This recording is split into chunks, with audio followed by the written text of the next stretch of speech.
د څه د پاسه 23 میلیونه افغانۍ په ارزښت د دریو ښوونځیو د تعمیرونو چارې پیل شوې. د 23 میلیونه 180,800 افغانیو په ارزښت په مرکز مهترلام او قرغیو ولسوالۍ کې د دریو ښوونځیو لپاره د ودانیو جوړولو چارې نن د لغمان والي عبدالجبار نعیمي، د ولایتي شورا د مرستیال حاجي عبدالعزیز، د پوهنې د ریاست د مسؤلینو په ختیځ کې د سویډن کمیټې د مسؤل، قومي مشرانو او ځوانانو په لاسونو د بنسټ ډبرې په ایښودلو سره پیل شوې. د دغو دریو ښوونځیو له جملې په مرکز مهترلام کې د سلطان غازي بابا په خارګوټي کې د جعفر طیار د نجونو او هلکانو د منځني ښوونځي او دغه راز په قرغیو ولسوالۍ کې د سلطان ویس بابا د لومړني ښوونځي ودانۍ د افغانستان لپاره د سویډن کمیټې د 11 میلیونه 832,800 افغانۍ په مالي مرسته جوړیږي چې هر ښوونځی 6 درسي خونې او نور ټول ضروري ملحقات لري او چارې به یې د 4 میاشتو په موده کې بشپړې شي. همدارنګه د قرغیو ولسوالۍ د چارباغ اړوند پاچا کلا لومړنی ښوونځی چې یونیسیار د 11 میلیونه 356,000 افغانۍ په مالي ملاتړ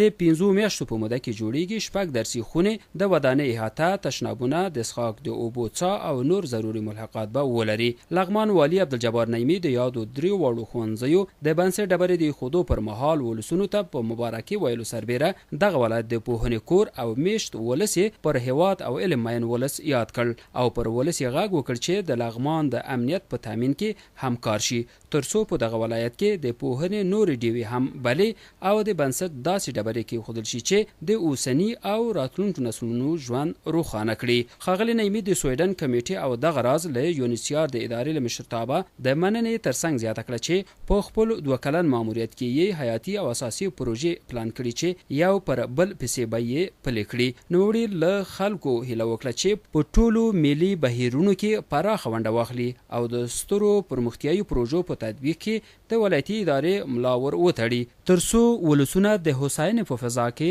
د ژوند ساه واخلي.